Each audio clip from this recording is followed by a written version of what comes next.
70 years ago, I was in high school, almost a third as long as the country has been around.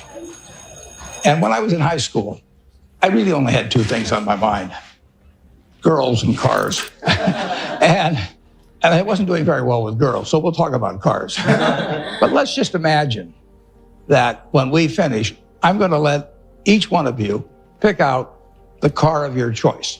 Sounds good, doesn't it? Pick it out, any color, you name it. It'll be tied up with a bow, and it'll be at your house tomorrow. And you say, well, what's the catch? And the catch is that it's the only car you're going to get in your lifetime. Now, what are you going to do knowing that that's the only car you're ever going to have and you love that car? You're going to take care of it like you cannot believe. Now, what I'd like to suggest, you're not going to get only one car in your lifetime, but you're going to get one body and one mind, and that's all you're going to get. And that body and mind feels terrific now, but it has to last you a lifetime. The most important thing is to be able to define which ones you can come to an intelligent decision on and which ones are beyond your capacity to evaluate. You don't have to be right about thousands and thousands and thousands of companies. You only have to be right about a couple. I met Bill Gates on July 5th, 1991. We were out in Seattle, and Bill said, "You've got to have a computer." And I said, "Why?" And he said, "You can do your income tax on it." I said, "I don't have any income. Berkshire doesn't pay a dividend."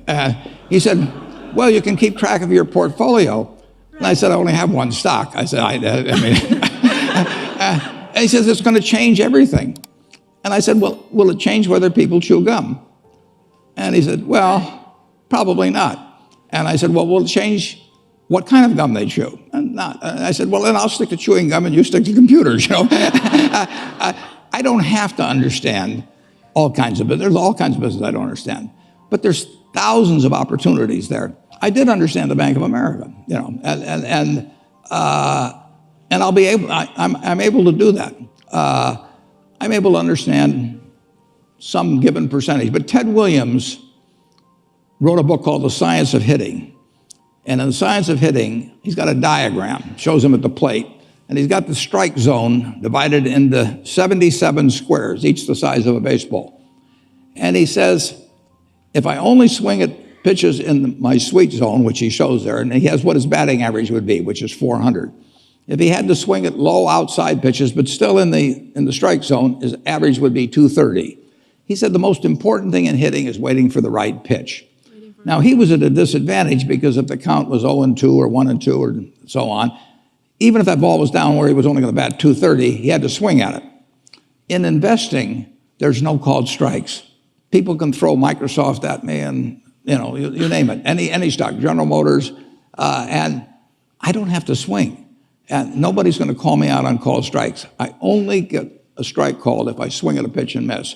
So I can wait there and look at thousands of companies day after day, and only when I see something I understand and when I like the price at which it's selling, then if I swing, if I hit it, fine. If I miss it, it's a strike. But it's an enormously advantageous game.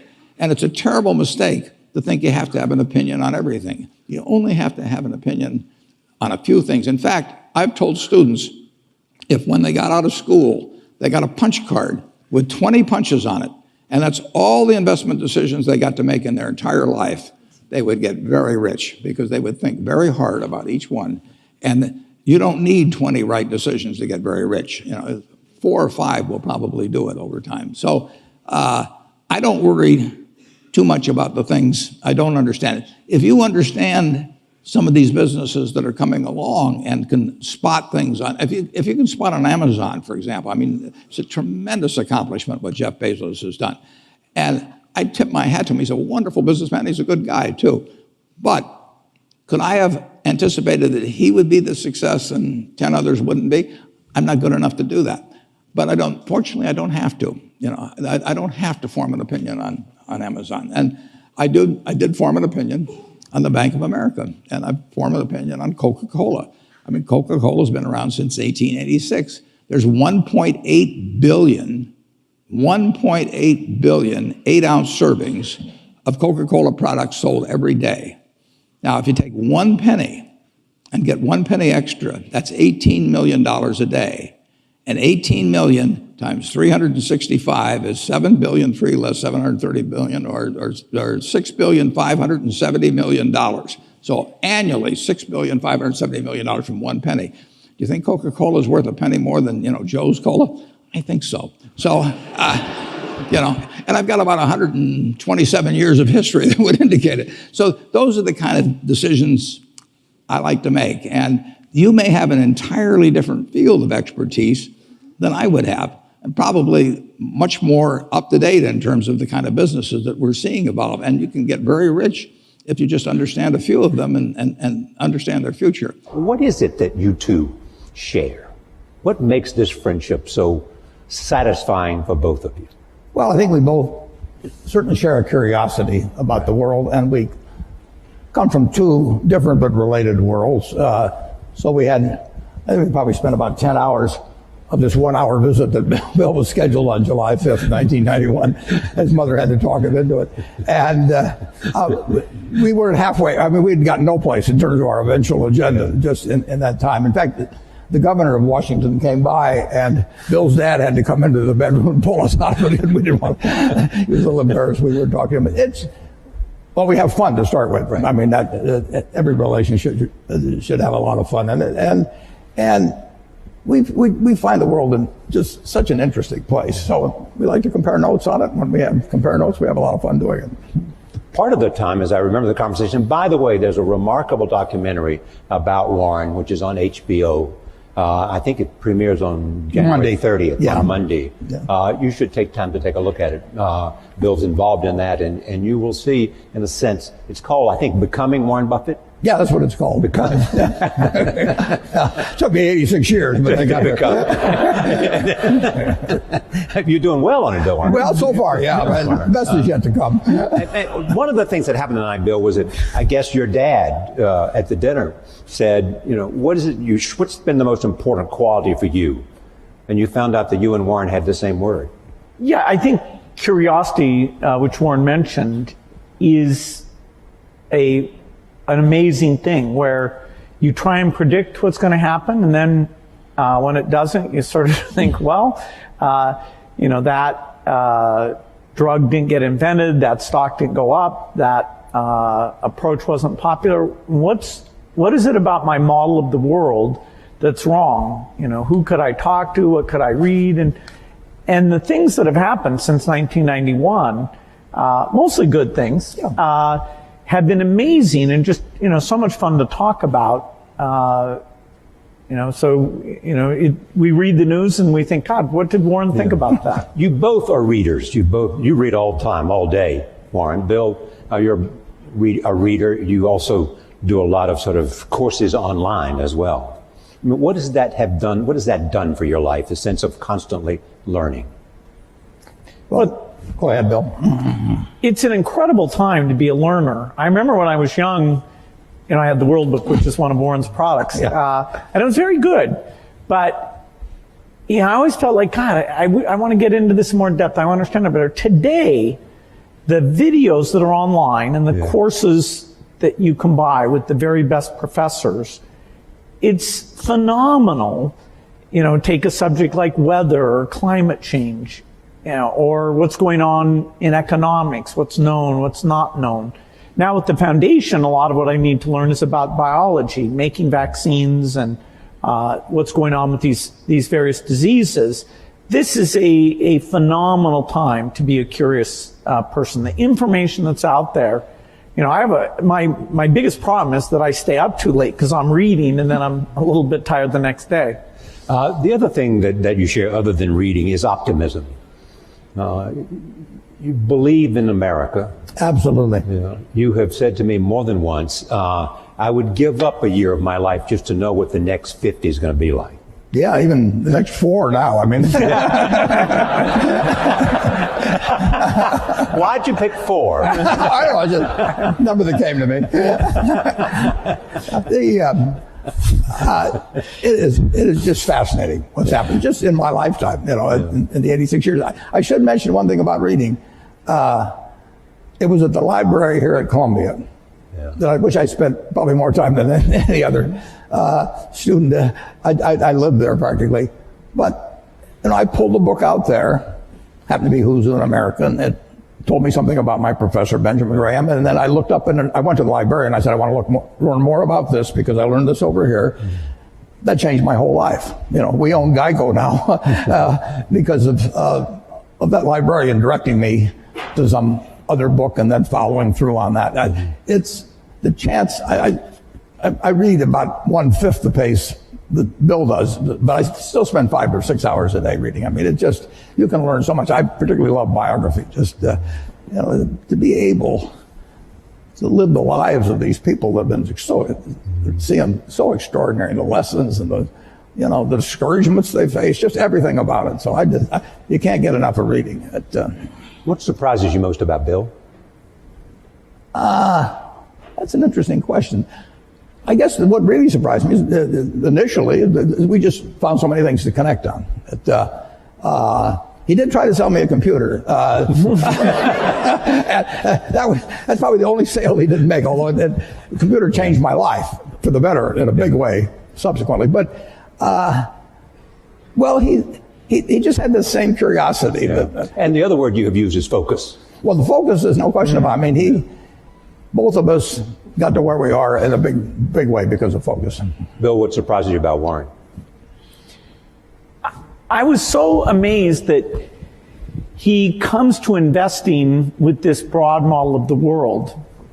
So one of the first questions he asked me was, hey, Microsoft's a small company, IBM's this huge company. Why can you do better? Why can't they beat you at the software game that you're playing? And I always, every day I was thinking about, okay, what advantage do we have? What do we do? But nobody ever asked me that question. And we talked about the economics of software, which is a very different and special thing. And he could relate it to things that he'd seen. And, I didn't understand banking, why some get ahead and some don't. And so he was able to put that in very clear terms. And so I found somebody whose model was rich enough that it helped me understand things that I really wanted to know. And we could laugh about things that were a surprise to us. I'd say his humility and his sense of humor really stood out in this incredible way. I mean, he enjoys what he does and he shares that with other people. And even, when I ask questions that are pretty naive that he's probably been asked 50 times, he's very nice about it. Well, it took me a long time to figure this out, Bill, but here's how it works. I tried Bill out with some non-transitive dice. And I'd read about him in Scientific American or someplace. And there are only 2 people in the world in the history of these dice that actually figured it out while I was trying to take their money from them. And one was the leading symbolic logician in the world, and the other was a drunk who didn't really know any better and asked the wrong question. But Bill said, wait a second, you choose first, and the game was over. You taught him, you didn't teach him, but you brought him into a great appreciation of bridge. Yeah, he'd play bridge, but the family is very big on games. His family was very, very big on games, and so we played bridge together, and we played in China, going down the great rivers when we were supposed to be looking at the scenery. But we had a good time playing bridge. All right, we've got a lot of questions we want to talk from the audience. We want to start up in the balcony, so we haven't forgotten you. It's hard to see, but is there a number there that has a question? Okay, start it wherever it is. Yes, number 6. Thank both of you guys for being here today. My question is in regards to public health and vaccinations. Given our current president's publicly stated stance against the use of vaccinations, both in this country and abroad, how would you recommend that we, as students and future leaders in health sciences, best allocate our resources to most effectively resist his alternative fact political philosophy in regards to domestic and global public health? Thank you. Well, Bill? That's a good place to start. Yeah. Well, the facts about vaccines are very clear and very strong, which is both that they're safe and that the vaccine schedule has been designed to reduce disease and the more parents that adhere to it, the more not only their children be protected, but you have some kids who are immune deficient. And so unless the kids around them are protected, then it puts those kids at risk. And there are diseases like measles or pertussis that all it takes is a small cluster, and then mostly those diseases would be coming in from overseas, but you can get infection, and in some European countries you've had deaths because the kids weren't vaccinated. I don't think the U.S. government is going to come out with any negative statements. There may be a commission, and fortunately, if you look at the facts are quite unequivocal. We certainly are speaking out in favor of vaccines. I'm a little surprised that we have to stick up for them, but it's true in every country that you get these rumors, and particularly in today's media, those rumors can get out and ahead of the facts because the rumors are sort of more salacious or, contrary to what you've been told type things. Here, I'm sure we'll have a chance, if necessary, to go through the facts again and get a clear positive message from the government. And the risk is, if vaccines somehow, people are scared of having vaccines, the risk is? Well, we're engaged right now in polio eradication. And the only way that succeeds is to get 95% of the kids to have these vaccines. And there we ran into a form of anti-vaccine sentiment that's even worse than U.S. rumors, and that is that two terrorist groups, one in Nigeria, Boko Haram, and another one in Pakistan, Afghanistan, the Taliban, said that vaccination was a U.S. plot and, would sterilize women, and it was a very bad thing. And they took the women who were going out to the children's houses and giving these oral polio vaccine, and actually killed a number of them.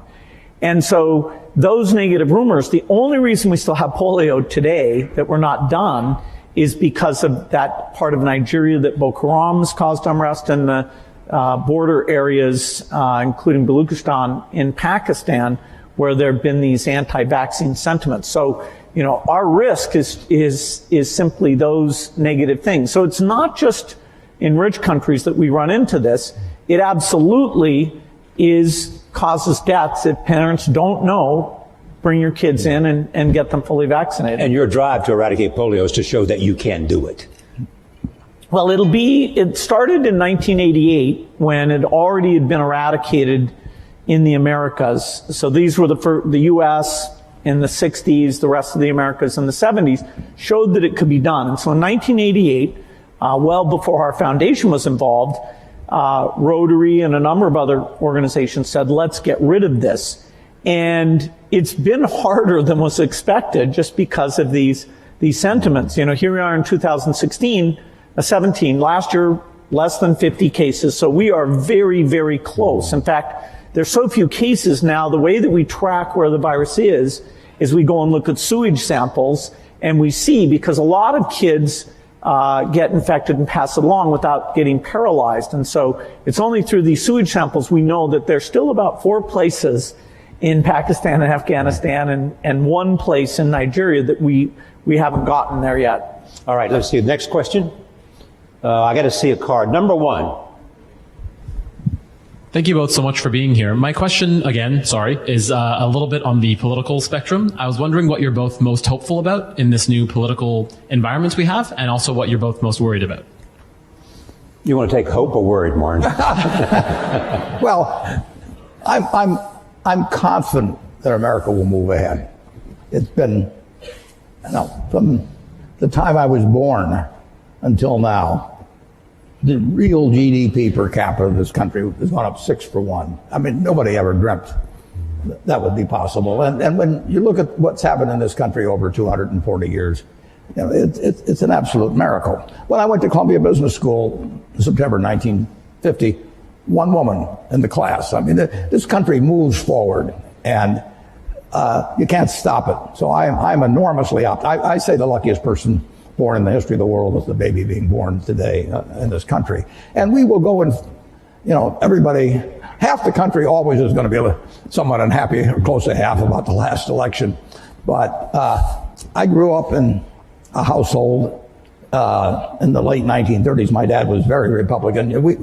my sisters and I didn't get dessert unless we said something bad about Roosevelt. I mean, it was it was required. And I heard all these apocalyptic views about after his third term, there'll be no more elections. I've been hearing that all my life. And, year after year after year, with occasional hiccups and an occasional seizure like we had in 2008 and 2009. But this country, it's all profit, folks. I mean, when I came in, just think of what it would have been like in 1776. Nothing here. Yeah. And now we've got... And the velocity of change. Oh, it just keeps moving. Day. I mean, guys like Bill, they don't quit. Yeah. I mean, he moves on to something like polio. He mentions 50 cases in the world. There were more than 50 in the ward where I went when I was a teenager to see a friend of my sister's.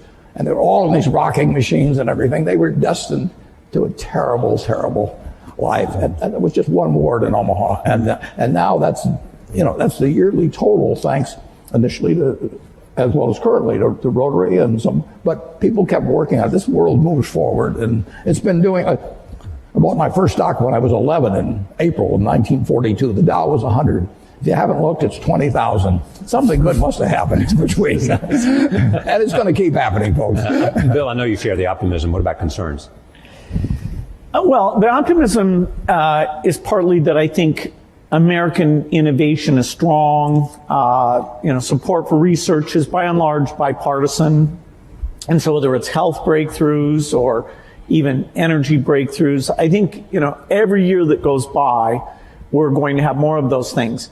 Now, this administration is new enough. We don't know how their budget priorities will come out. There are things like foreign aid, which is a small part of the budget, about $30 billion a year, but that means the U.S. is the biggest, that every time there's new leadership, we have to go in and articulate the benefits. It's well spent. It's not the image that people have in the past. And so right now, I think there's a lot of intensity to make sure we get that message out and get, both in terms of the executive branch and the Congress, to maintain amazing things like the President's Malaria Initiative or PEPFAR, which is an HIV thing. These things started under President Bush. And so our foundation's had a great working relationship with Democratic and Republican administrations. Most people wouldn't realize that U.S. foreign aid as a percentage of the economy, which is generally how it's measured, reached its low point in 1999 under the Clinton administration. Now, I'm not saying it was the administration. It was a mix of the administration and the Congress. Then, during those Bush years, it went up fairly substantially. Now, the economy helped with that, but these initiatives were really amazing. And, I'm hopeful that maintaining or even growing these initiatives will be a priority when there's a lot of talk about tax cuts and different spending activities. And so it is a bit up in the air during these months ahead. And you've often made the point that no matter how big the private contributions are, sometimes in terms of sheer scale, you need a government. Yeah, somebody asked me today, if PEPFAR, which is this AIDS program, was canceled, wouldn't private philanthropy make up for it? Well, PEPFAR is over $5 billion a year. That is this one aid program, which is a phenomenal thing that's saved over 10 million lives. That's larger than our foundation, which is the largest in the world. So there's no possibility the government sector, U.S., U.K., other European donors, that's $130 billion a year in total that's uplifting these poor countries in health and education. And if we lose the consensus around that, if people draw inward too much, we will hurt progress and there will be millions of lives lost because of it. All right. And one thing that might be mentioned, Charlie, is that the difference between now and 60 or 70 years ago in the ability of really bright people, really innovative, really energetic people to get finance to do things is just dramatically better than it was at that time. So now, if you've got good ideas, and there's good ideas right in this crowd, and you've got energy, it's far easier to get finance to move forward those ideas than you could 50 or 60 years ago. Is that because of the internet or crowdsourcing? Of what is it? It's just lots more capital around and people more optimistic about. People are very optimistic about business. But better ways to connect the two, the capital and those Absolutely. and the ideas. It's dramatic. It's dramatic. And the willingness to take risk. The first venture capital stuff is in the 1960s, and it's tiny.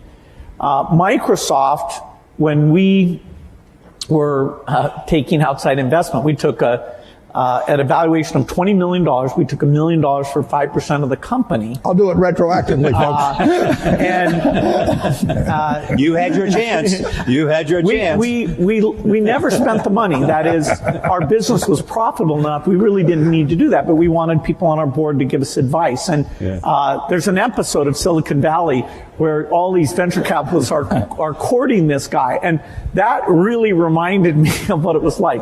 By that time, which was 1984, there were dozens of venture capitalists. And that's something that other countries have tried to duplicate. They have in small part, but not nearly as well. This willingness to take risks, the idea that if you have a failure, it's not a mark of shame, that, hey, what's your next startup going to be? You heard his secret, folks. He gets his ideas from Silicon Valley. Be sure. All right, cards. Let's see where the cards are, folks. Okay, number 3, take the card right there. So you started this talk about how you'd able to make a model and it won't accurately predict what happens. And on the other side of the coin, I was wondering what happens when you create such well-developed predictive technology, and what are the ramifications and implications of that outcome? Well, I don't think our predictive technology, is going to be like an oracle. Warren's nickname is the Oracle of Omaha. But the percentage of times you can predict things like macroeconomics, because they involve emotional sentiment. We're a long ways away from that. The biggest modeling thing I'm involved in is a group that models diseases. So we look at HIV or tuberculosis and understand, okay, what do we have to do in terms of diagnosis and drugs to get these things down? Once we finish polio, we'll go on, and our next big challenge, which will take decades, but I expect will be done in my lifetime, is malaria eradication. So these models aren't nearly at the point where they can take human sentiment into consideration. The field of economics, a very basic question about what we should have done differently before the financial crisis, there really is no consensus, whether it's with the public or inside the profession of economists. They agree that some of the emergency treatment we did was necessary and important, and I wish that was better understood. But in terms of the root causes, it's actually a little disconcerting how little our models or understanding explain how that imbalance got so extreme. All right, well, number 2. And I wanted to ask, you were talking about that you love reading. I wanted to ask if you have a particular book that it changed your life, like the way you think about things. And I also wanted to ask, what is the thing that you admire the most about each other? Like you, Bill, about Warren, and the other way around. Thank you. They sort of touched on the second question, but go ahead, they may want to add to it. Books, though, first. Changed your life. Well, a book did change my life, and it was by a fellow who taught here at Columbia, Benjamin Graham, and I read the book when I was 19, called The Intelligent Investor. And I'd been interested in investments since I was maybe 7 or 8, but I'd read every book in the Omaha Public Library by the time I was 11. So why do you think you were interested in investing when you were 7 or 8? Because I was too dumb to get interested at 4. My dad had a very small investment firm, and I would just go down and I read all the books that he had there, waiting to go to lunch or whatever it might be, and then I went to the public library and read them all, and it just was a fascinating subject to me. But I didn't have any. I knew what everybody thought and all of that at an early age, but what Graham wrote made sense. I just happened to pick that book up at a bookstore in Lincoln, Nebraska. But to investing per se, is there something about your core competence that made investing the perfect place for you to be? Yeah, it certainly wasn't to be a pro football player. I looked at, it was a question of zeroing out all the other incompetencies, and I was left with one thing, Just allocation of capital. I was actually wired in a way that was, this would be something I would be good at. So wired in what way? I can't tell you precisely, but I've got the right temperament for it, which is much more important than IQ. If you've got more than 120 points of IQ, sell the rest to somebody else. You don't need it in investments, but you do need the right temperament. You do. You do have to be able to think for yourself. And getting back to, the earlier question, the first question I ask myself when I look at a business is, is it important and easy what I can determine about this business? Yeah. And a lot of them don't make it. Now, Bill is looking for hard questions that plague society, and where intellect and money may make a difference. They may not for a while, but he's taking on the tough things. My job is to find easy things. I'm looking for 1 foot bars to step over, rather than 8 foot bars to jump over, But that's not irrational if you're looking at the investment universe. But reading is key. On the biography, on the book thing, I will tell you a wonderful book to read. I can tell you a number of them. Intelligent Investor, obviously, if you're in the investment field. But Katharine Graham's autobiography is a marvelous book, and it's absolutely honest, told by an incredible woman who had an incredible life and then wrote honestly about it. And someone who you knew very well and invested with, and she was a bit reluctant and had to be assured, that she was afraid of me, actually. Yes. But what makes that book so much? It is such a broad range of human experience, honestly told. I mean, you couldn't have, nobody in Hollywood could write a scenario that she lived through, and just to see that world develop, how she reacted to it and everything. You can learn so much. My partner Charlie Munger just loves Ben Franklin. You can learn from other people and their mistakes, and I find biography is my favorite. Part of the reason you love biographies. Pardon me? Part of the reason you love biographies. Yeah. Okay. Where is a card? So I'd like to ask, what both of you do involves a lot of risk. And sometimes you have to face the fear of failure with that risk. So I'm asking, how did you overcome that fear, and what steps did you take to do that? Well, I think I was very lucky that when I was in high school, the computer was brought in there, and I developed a fascination for it and became kind of fanatical about it. So that, I didn't view it as risky. I viewed it as this kind of fun hobby. Even when I went to college, which I didn't finish, but I spent time up in Cambridge, Massachusetts, I wasn't sure that would be my life's work. Now, as the chip came along and made it mainstream, it became very obvious that something dramatic was going to happen. And so my passion, my hobby, and the area I could start this company right at the beginning of the revolution, that coincided in a nice way. And I never felt it was risky. If Microsoft had failed, I didn't have kids or anything. I could go back to school and, finish my degree and, go get a job somewhere. I was very risk averse in running the company. I always made sure we had enough money in the bank to pay everybody for at least a year if nobody paid us at all.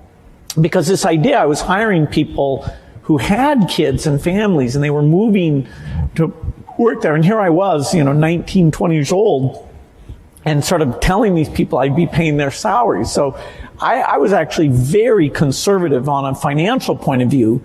And one of the few arguments I had with Steve Ballmer, who came in and played a phenomenal role in the success of the company, was how many people could he hire? Because I was trying to be so conservative. But I let him go full speed, and it turns out our financial success meant that we never had a conflict about that. But I think it's great to be risk-taking, particularly when you're young, trying out different things, fields that aren't very popular that you might enjoy. But I never got into a position where I was taking, actually in any meaningful sense, I was taking a big risk. I mean, the risk for you would not to have acted because you felt the train was leaving the station. Yeah, and it was so clear that, this was going to happen. And this was so much fun. I mean, I was a fanatic. I didn't believe in weekends. I didn't believe in vacation. My mom had to negotiate whether I'd come once a week for dinner. No matter who the guest was. Yeah, that's right. That's right. Yeah. But Warren, you have often said you still tap dance to work. Absolutely. Because you can paint with your own colors. Yeah. I'm as excited about tomorrow in terms of what's going to happen as I was when I started. I was having a lot of fun when I started, but I'm having just as much fun now. And when I was here at Columbia, I had this terrible fear. It was impossible for me to speak in public. I mean, I wasn't able to do it.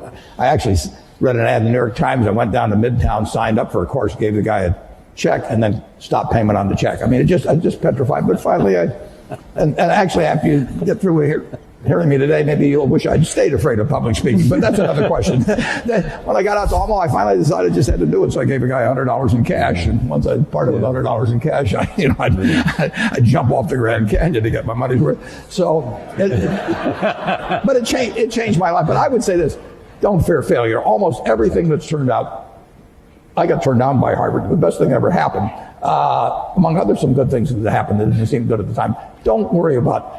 And don't let it eat at you or look back. Just keep going, because you're going to have some things and forget them. Go forward. All right, I want to go to the back of the room, right back there. Hi, my name is Matthew Mann. I'm a first year at Columbia Business School. Both of you had a moment where you went out on your own. And I guess my question would be, if you were to do it all over again, you're in our shoes, what industry would that be in? Where would you start your own business today? I'd do the same thing. Yeah. I mean, for one thing, I'd be a failure at anything else probably. I mean, I'm not gonna. No, I mean, I had fun when I was in my 20s, my 30s. Now I'm 86 and I'm having fun. And so I advise students as much as possible, look for the job that you would take if you didn't need a job. I mean, don't sleepwalk through life, and don't say it's all going to be great. I'll do this and I'll do that, and I'm just marking time till I get to be older. That, as I've told people, that's like saving up sex for your old age. I mean, it just is not it is not a good idea.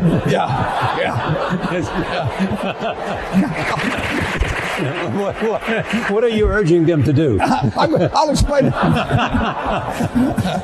just what I'm talking about. No, you really want to be doing what you love doing. And you can't necessarily find it on your first job. Right. But don't give up before you find it. Bill, you've had the unique experience, A, because of your curiosity, B, because of your involvement in global health, to see the impact of a lot of other areas, whether it's biomedicine or whether it's, a whole range of other things other than computer science. If you were going to drop out of Harvard today, which field would you be most likely attracted to? Well, I love the hard sciences, and there's some phenomenal things that people will get a chance to be part of. I'd still probably pick computer science, because the work in artificial intelligence today is at a really profound level. Our ability not just to play games, but that is a profound milestone, the AlphaGo work that the DeepMind people at Google were able to achieve. And that kind of technology is in all the leading companies and a lot of the universities. With AI, creation of agents, the ability to read and understand material, it is going to be phenomenal. So anything connected with that, I think, would be an exciting lifetime career.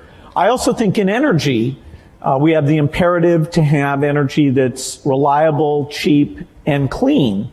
And no system available today can provide that, whether it's for rich countries or for poor countries. And so the innovations there will be profound. And there's many paths that could provide that solution. Finally, I think biology, it's the most thrilling time. We are going to figure out obesity, cancer, Even things that are very hard, like depression, because the mind is even more complicated than other parts of the body. I see this through the lens of the disease of the poor, the infectious disease, where new vaccines, new drugs, we are moving faster than ever. And some of these are platform technologies like DNA vaccines that are going to give us just that one thing will give us lots and lots of solutions. And so working in that space is phenomenal. Now, I say this, to my children, and they may not want to do hard sciences. The one who's picked wants to counsel patients and be a doctor, and even more than the science piece, that relationship with patients is what grabs her. So everybody has their own taste, but in terms of big impact, those 3 hard science problems would be at the top for me. All right, next, right here, right next to number 1. Hello, thank you guys for being here. Also, thank you to Mr. Gates. I am also a Gates Scholar, and without your foundation, I wouldn't be here. Many industrial-based communities have been severely affected with higher levels of unemployment due to the increasing utilization of automation, which ends up displacing workers. What do you believe is a possible solution to unemployment arising from automation? It's a good question. Because there's a lot of talk about globalization and all of that, and a lot of other people step forward and talk about how technology and the impact technology is having on jobs and the demand for new kinds of skills. Yeah, and we were here in 1800 and conducting this, and somebody would point out that eventually tractors would come along and better fertilizer and everything, and that 80% of the people are now employed on the farm, and in a couple of hundred years it's going to be 2 or 3%.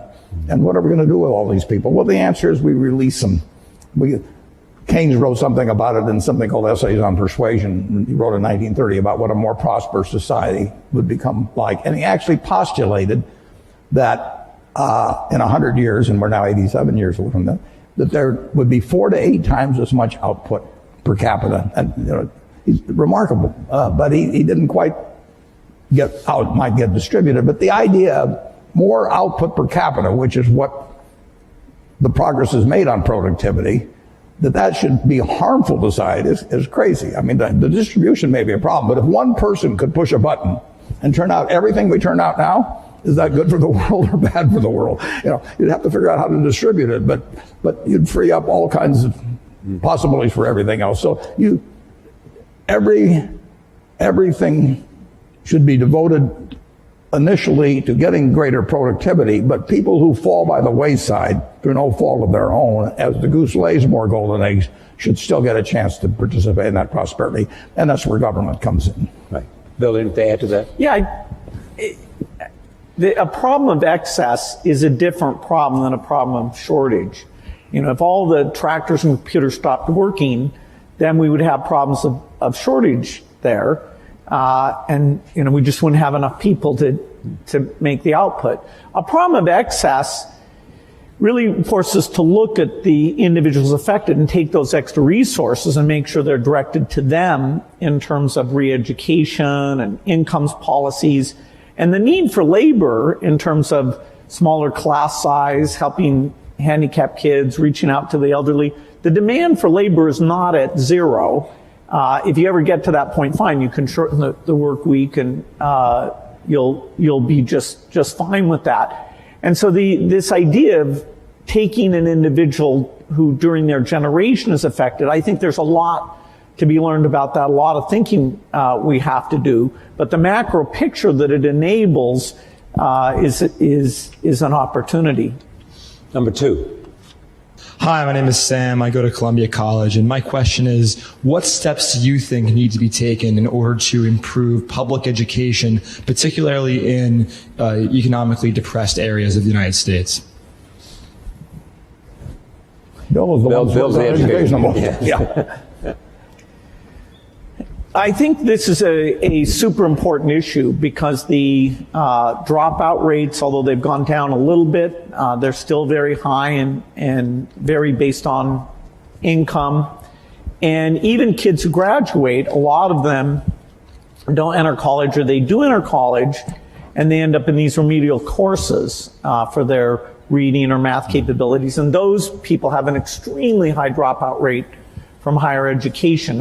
And, they can incur debt, they have a negative experience. So we have a long ways to go in education. There are some very strong points of light, like here in New York City, some of the charter schools are with even less resources than schools at large, doing a phenomenal job of educating kids. There are a lot of countries, particularly in Asia, who, spending way less of their GDP on education, are doing a great job educating their kids. And it's not just the top 20%. Their bottom 20% is pretty phenomenal in the case of China, South Korea, and Singapore. And so looking at what we've learned in charter schools in terms of building the culture, giving teachers feedback, what is good teaching look like? Do we give teachers a chance to learn from each other about that interactive element that makes the subject seem relevant and important? There are great teachers, but spreading those practices has been very, very tough. And so I'd say it's a top priority, and our foundation has that for our work in the United States. Education is the top priority, whereas outside the U.S., we take on health. It's a tough problem because the institution of education are fairly resistant to change, and people are not yet convinced by various approaches very easily. But we need to keep at it. We're going to, stay and even actually put even more money into trying to help create models. Okay, up to number 6. Hi. First, I want to thank Bill. I've witnessed the role of your foundation in eliminating polio in India, and I'm really thankful for that. My question is more on how to set the basic level of debate in any public sense. Like, there are many trade-offs. How to explain climate change policy for people who are losing jobs in the coal sector? How do you balance the current short-term economic goals with the long-term peaceful transition to the renewable sources of energy? No, it's a good question. The certain topics are so complicated, like climate change, that to really get a broad understanding is a bit difficult, and particularly when people take any of that complexity and try and create uncertainty about it.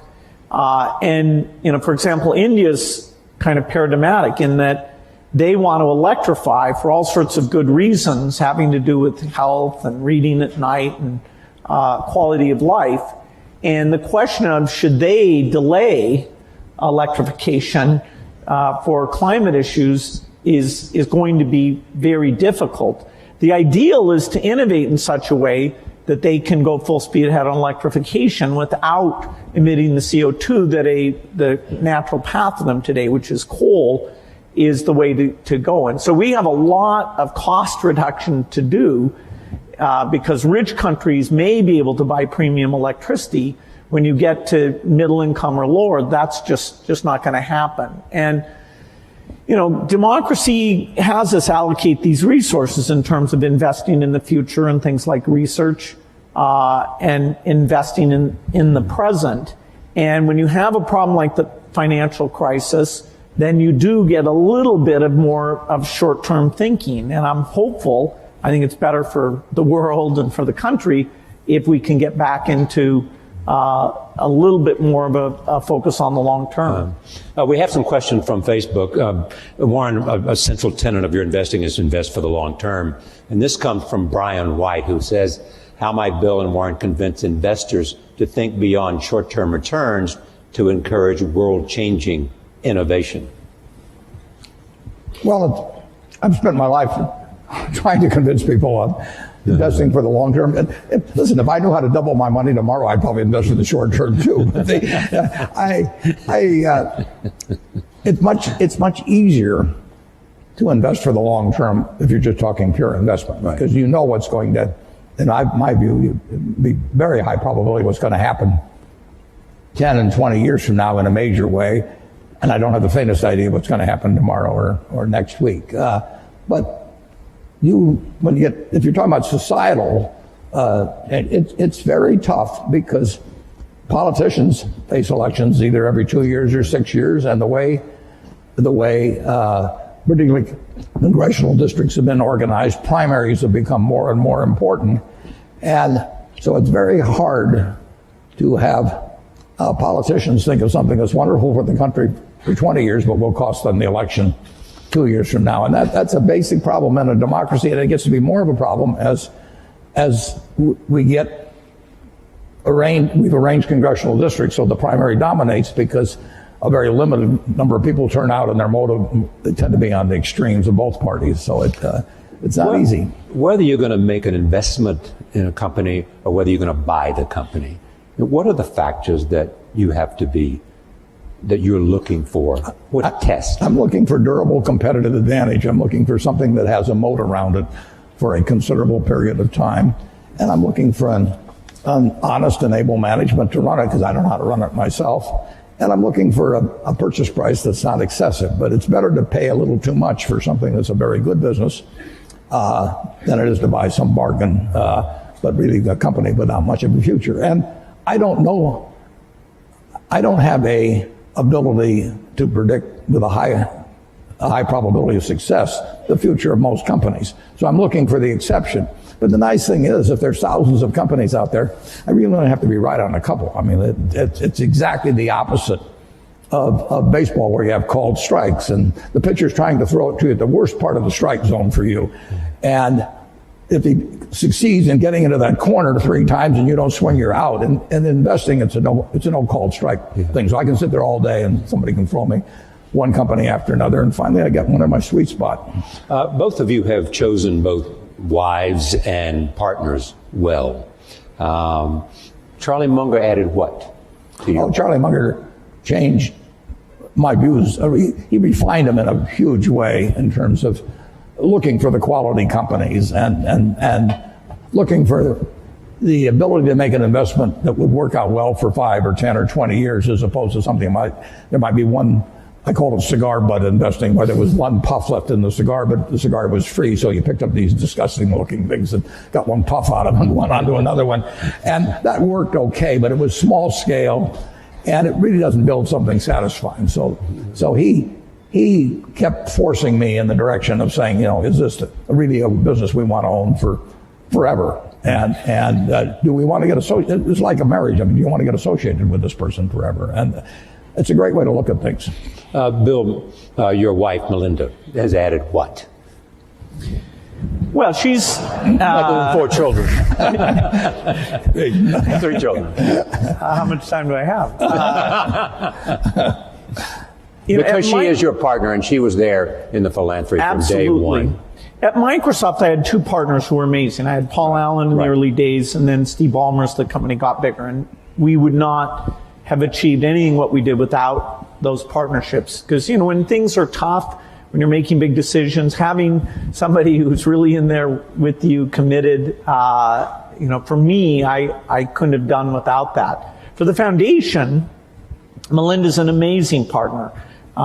She thinks about the people issues better than I do. She, knows when I get overexcited about the science. She can, make sure we're being realistic about it, and it makes it fun. Last week I went to Europe to World Economic Forum. She went to Nigeria, and then this weekend we just sat and talked about, okay, what did we see?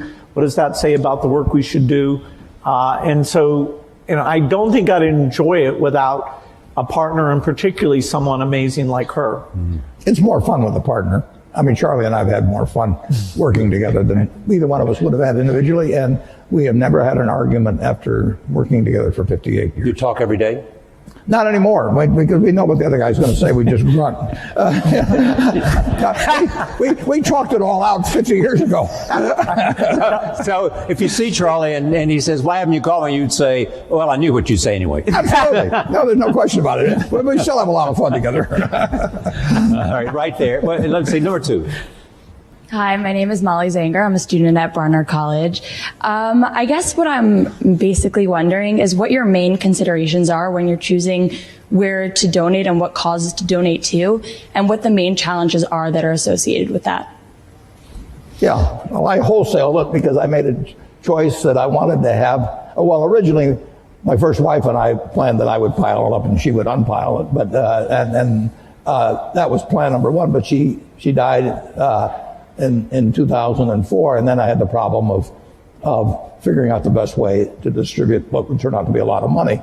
And I wanted some people who had similar values and similar objectives to what I had, but I also wanted people who would pour in intelligence and energy, and in the case of Bill and Melinda, a lot of their own funds, would work at it full time, but who really saw society as I saw it, which was that every life is of equal value. And that if you start with that, and then you figure what you might be good at changing, whether it's in medicine or education or early learning or whatever it may be, that was my answer, was the wholesale. Retail philanthropy would drive me crazy, but wholesale philanthropy I really like.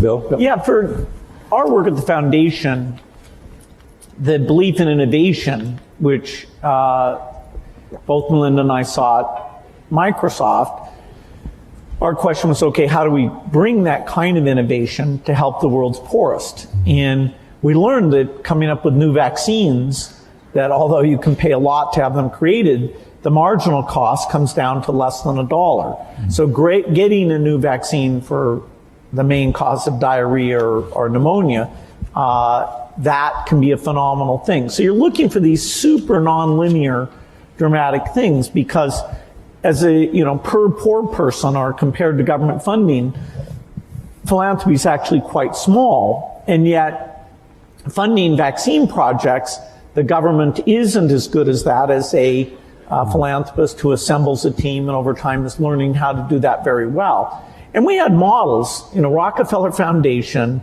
was a phenomenal foundation. The Green Revolution is just one of many things that they did, which raised agricultural productivity and avoided hundreds of millions starving. And so studying the other foundations that have taken these big breakthroughs and created a model out of those, that was very informative to what we've gone after. What's the most important lesson you've learned, though, about making investments from the foundation today that you learned along the way? Well, I think when we started out, I thought that just coming up with a new vaccine or drug alone would be enough, and that the world would then take that and get it out to all the children of the world. Partly through field visits I did, that Melinda did, looking at the statistics. That delivery system doesn't get out to a lot of the kids. And so having to figure out how people were hired or how that was funded and measured, this what's called primary health care, we were drawn into that out of necessity. It didn't fit the normal sort of in the lab, come up with this great concoction. And yet, in order to achieve our goals, we needed to think about those delivery pieces. In fact, sometimes the state of the product actually had to be simpler in some ways in order to get through that very limited delivery capacity. And now we're getting to 86% of the world's children with vaccines. It was about 70% when we got started. So that's a good increase. We still have 14% to go. Bill and Melinda have amazing convening and persuasive powers as well. So, they bring something far more to it than just money. They work incredibly hard, as do my 3 children and their foundations, but they work incredibly hard at getting governments involved in vaccines or whatever it may take. And that just is, it's an extra dimension that I think very few people have in the field. Yeah, it's a hands-on travel to experience. When Melinda is in Africa and she's holding a little baby, she is actually thinking, this kid needs to be vaccinated, has a decent chance in education and all that. I feel the same way about the kid, but what I really think is he's going to pee on me, can I hand him something? So there's just a difference in that human touch that makes a big difference. I'm halfway in between. I think he's closer to me, actually. Number 1, number 3, and number 4. First 1, then 3, then 4. If the current government were to ask for your advice on immigration or healthcare reform, what would you recommend to them? Maureen? Well, on immigration? Yes. Immigration, this country's is built on it. I always say to people that are anti-immigration, let's put it in retroactively. And, everybody leaves. It's this country, if you think about it, Bill's heard this before from me, but we are sitting here in part because of two Jewish immigrants who in 1939 in August signed the most important letter perhaps in the history of the United States. And you can go to the internet and go to search Bing. And,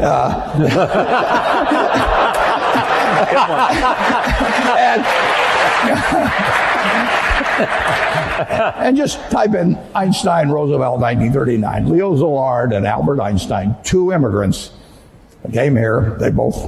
They came directly from Germany. Szilard came from Hungary before that. And they told President Roosevelt that the Germans were likely to develop an atom bomb, which was likely to work. It's less than a full page, and we better get to work on something fast. And that the Manhattan Project came out of that. And if it hadn't been for those two immigrants, who knows whether we'd be sitting in this room. Mm-hmm. Immigration? I'm going to let him handle it. You knew Andy Grove. Just go up and down the line. I mean, right. It's this country has been built blessed exactly by immigrants, and you can take them from any country you want, and they've come here and they've found something that unleashed the potential that the place where they left did not, and we're the product of it. The question also was about healthcare. I mean, what can you tell us about healthcare that you think is important in terms of the consideration of what might happen? I mean, if you were building a healthcare plan for America, what would be the elements that you would want to include? Well, there's no doubt that in order to provide decent health care, the percentage of GDP devoted to it is going to go up over time. It's already very high, and yes, there's some efficiencies to be gained in that 18% or so number. But as society ages, as we come up with new things like joint replacement, organ transplant, which are going to create lots of human benefits, we're going to have more resources overall, including more government resources for healthcare. And so it's a tough problem because you have both access problems today and you have cost problems today.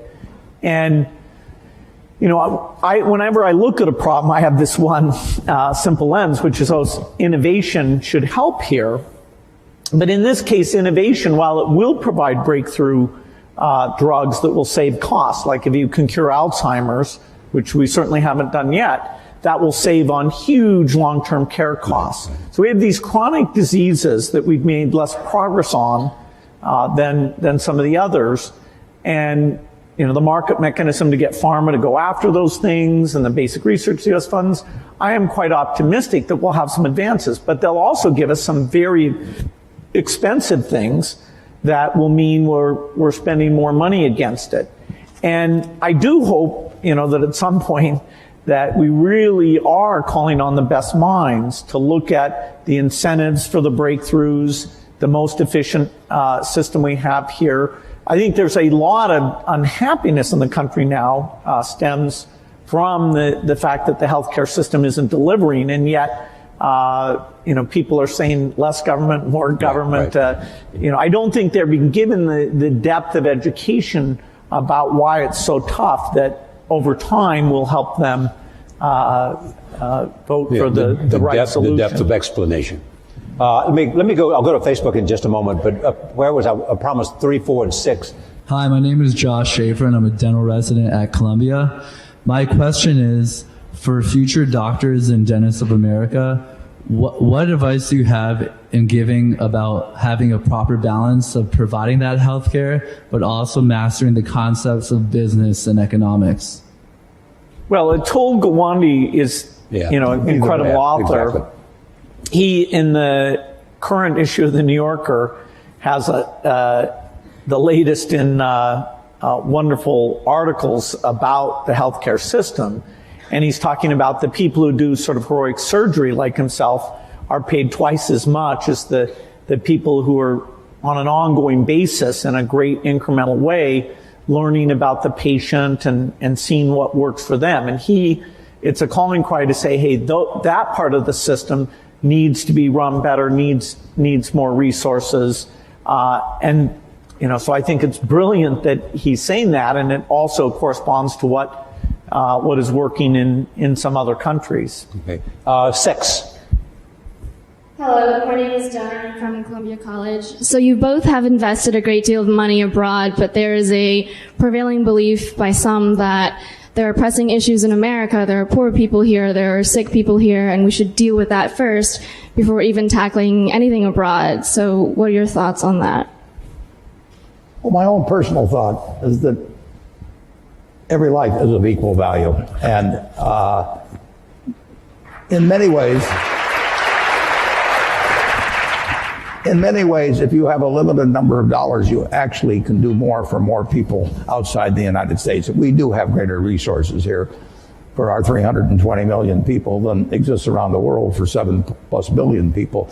So if you can improve the lot of more people by intelligently spending $1 billion or any other number in other areas of the world actually than here. And coming from Omaha and having the money I have, people can say, well, why not spend it all in Omaha? You grew up here in Omaha, it's done all kinds of things for you. And I absolutely acknowledge that. But in the end, if I've got X dollars to spend, I can make life better for more people if I can have it intelligently allocated in other parts of the world, actually, than the United States. And that draws a fair amount of criticism, but I live with it because that's just what I believe. All lives have equal value is really the driving force Absolutely. behind the foundation. I'm an accident. I won the ovarian lottery when I was born in the United States in 1930. It was 40-1 against me. I was male. Now it's 80-1 against being a male in the United States in 1930. I was just plain lucky. My life would have been far different. Bill always said if I'd been born a long time ago, I'd have been some animal's lunch because I can't run fast and I can't climb trees and everything else. And I'd be saying, I allocate cattle. It wouldn't work. And, I was lucky. But 79 out of the 80 weren't as lucky as I was at that time. And, Bill. Go ahead, Bill. Yeah, in terms of the helping people in other countries, the foreign aid budget of the U.S. is 0.8% of the budget. And there will be, in the years ahead, a discussion about, is that worth doing? It saves lives for typically about $1,000 of life saved. And in terms of stability and countries eventually being self-sufficient and being part of the world economy, there are some huge benefits to that. So if we were talking about should we spend 20 or 30% overseas, okay, that would be a very interesting discussion. But what we're trying to preserve is something that's gotten smarter and smarter all the time, has proven benefits, all of which are things that our foundation co-invests in the same things, like the polio thing is 0.8%. So I'm hopeful that in a big world, that can remain a priority. All right, let me go to another Facebook question. This is from Nadia Akwal, says, how might Bill and Warren encourage innovation, particularly among teens and young adults? How do you encourage innovation? Well, I think you have a market system that provides rewards for it. Yeah, that's one way. Yeah. and we have it. I mean, we have an incubator for innovation in the United States. And, Bill can drop out of school. Andy Grove can come from Hungary. And it just welcomes it. And thank God. I mean, that's why we have the kind of prosperity that we have. I mean, the question of how it gets divided is a secondary question, and that does not get solved as well by the market system. But our system is just designed for it, and look at what has happened. All right, number 1. Hi, my name is Sahir. I'm a senior in the engineering school. As men of such great influence, I'm curious, and we touched a little bit about this in the last question, but how you deal with reconciling your convictions with maybe what is believed by the public, maybe even a majority, considering that you have the wealth and power and fame to make such great things happen. Well, I don't see, the convictions I have, I love sharing them and talking to people and understanding, where people disagree. I can be overly science-centric about things. There's all sorts of causes that are super important that our foundation, because we have limited resources, we don't get to go and do. There's lots of diseases. There's aspects of education. Part of the strength of philanthropy is its diversity. And so just by sharing the fact that it's fun, it really can have measurable impact, I hope that sets an example for all of philanthropy.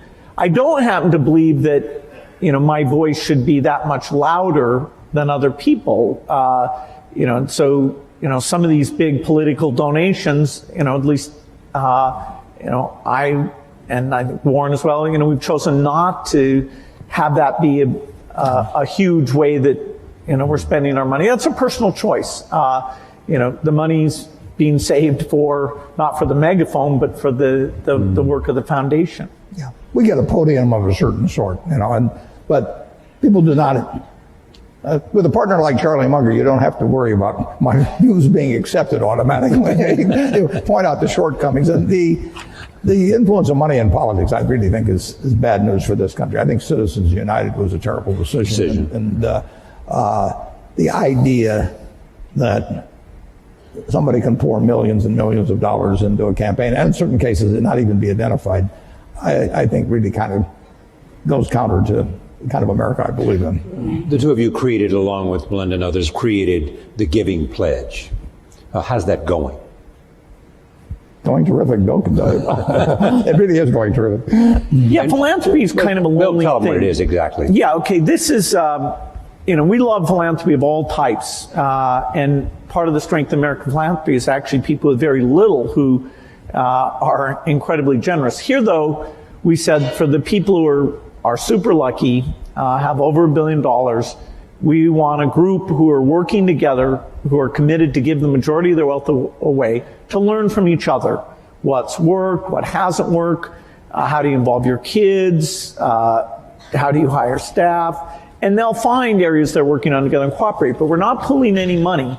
And we thought we'd get, 20, 25 people together, and in fact now we're at 156. So it is a wonderful yearly event. I've made some great people. I do think that the quantity and quality has gone up because we're getting together. We'll never be able to measure that in a direct way. And we're making special efforts in China and India because now we have a lot of wealth there that wasn't there before. And in their own way, I think by having a strong philanthropic sector, that will help those countries and therefore help the world. What's interesting now, Bill and I are having dinner actually with the group tonight, for example, but if you go back 100 or 150 years, people got wealthy by making some money from the first oil refinery or steel and mill and building another one, and Henry Ford would build a plant to build cars, and then it would be from retained earnings, which eventually turned into cash.